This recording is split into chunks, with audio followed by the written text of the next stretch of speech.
Today we're going to be going over the current state of Attack on Titan and my prediction for how it will end. More specifically how the anime will end and what things I think should happen. Most of this is my interpretation, so don't take it as objective facts.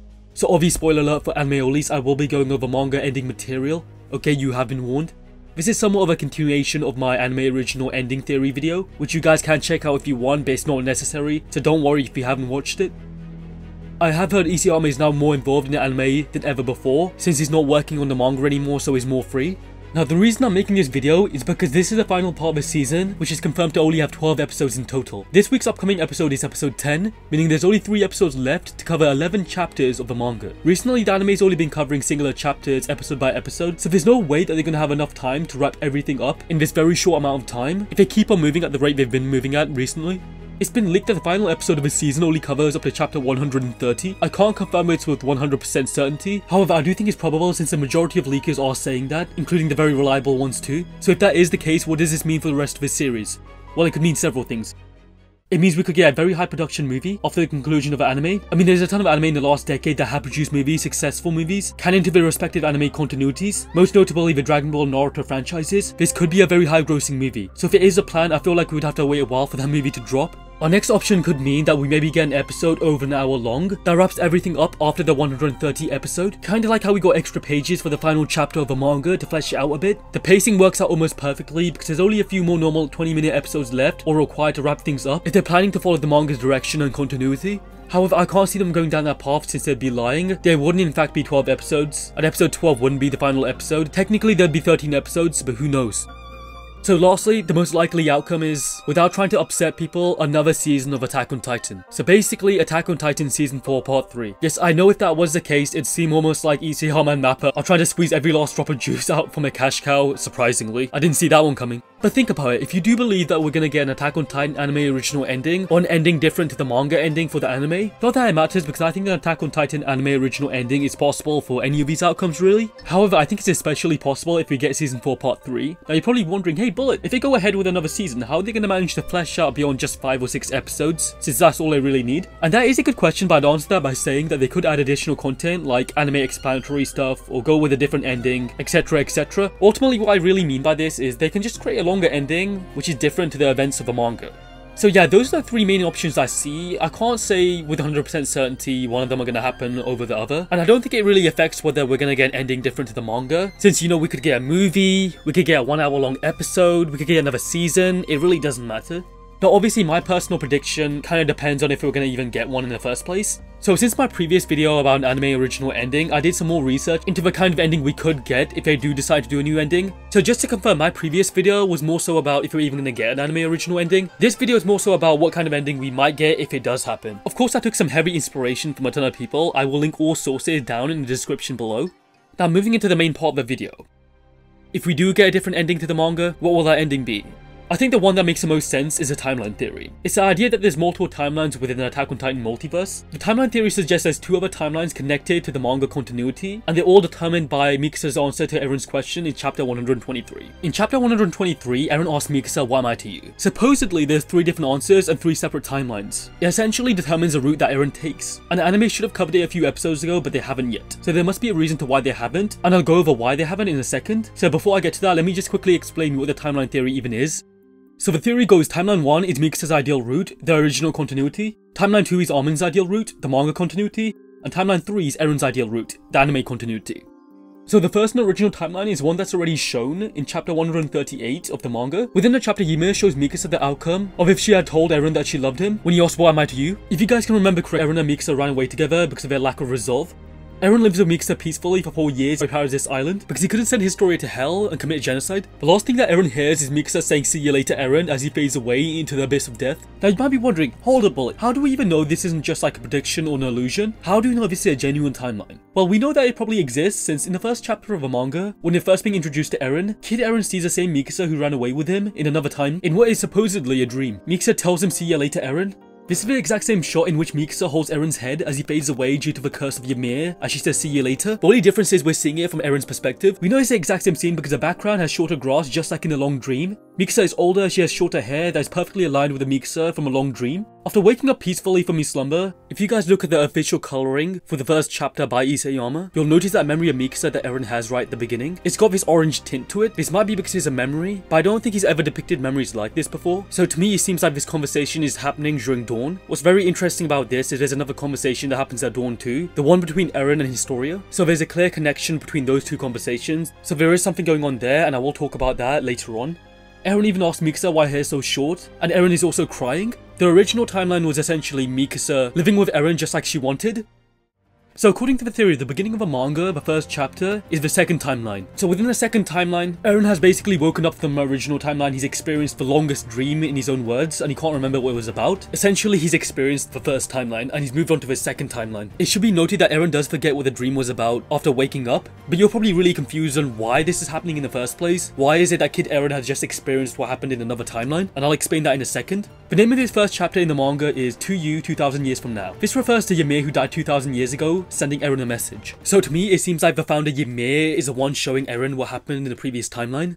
I also did want to talk about what Mikasa said. In the previous timeline, she told Eren see you later, and that's the first thing Eren remembers in this timeline, the second timeline. Now I think it's very odd wording. When looking at the kanji of a Japanese, the term uses itaraishai. Now both itaraishai and see you later both mean the same thing. Both mean to go and come back, to wish somebody a good journey and safe passage back. Now could this mean that Mikasa knows that she's gonna see Eren again very shortly? There's something very sinister going on with her, and maybe this suggests that Mikasa has knowledge as well as the connection to the whole timeline shenanigans. This might not even be that far-fetched, since in the OVA Lost Girls, Mikasa can actually manipulate the timeline to save Eren. I thought it was a little bit crazy that she could do this, and also non-canon, until I realized that one of the panels in the OVA Lost Girls is mirrored in the main manga. In the OVA, Mikasa talks about there being a happy dream and a sad dream. In one of the two, I assume the sad one, she states that she lost her family again, and that she needs to start again.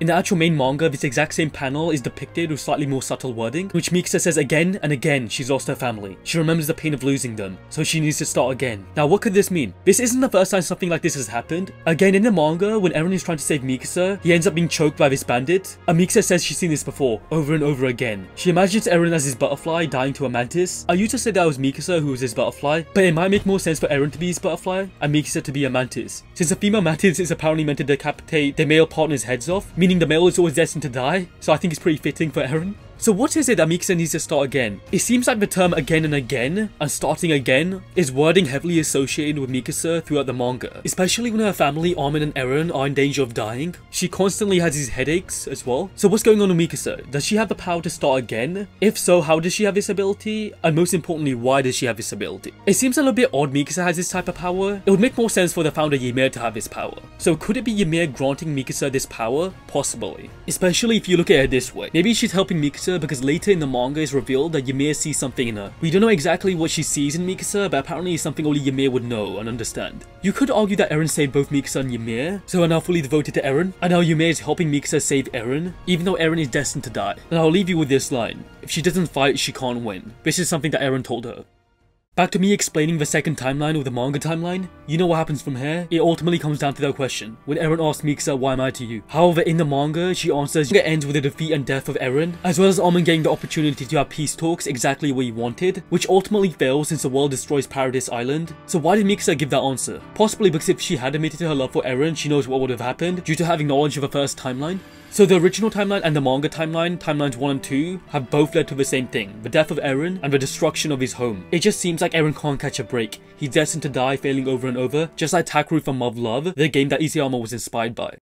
So now we have a third and potentially final timeline. What could happen in this timeline? Well, this is the anime continuity, which isn't the same as the two previous timelines. The difference is, when he wakes up in the first episode, he doesn't experience the first timeline Mikasa saying see you later Eren. So it's already different purely based off that alone. What he instead experiences is the death of his mother and his unexplained memories of Titans, people dying, and these children's toys. This is very mysterious, and I don't think his memories have ever been explained. Most interestingly, Eren wakes up in shock, which is completely different to him waking up peacefully within the manga. The idea is, instead of experiencing the events of the first timeline, he's instead experiencing all the events of the manga. So where his shock most likely comes from is him seeing his alternate self being decapitated by Mikasa in the manga.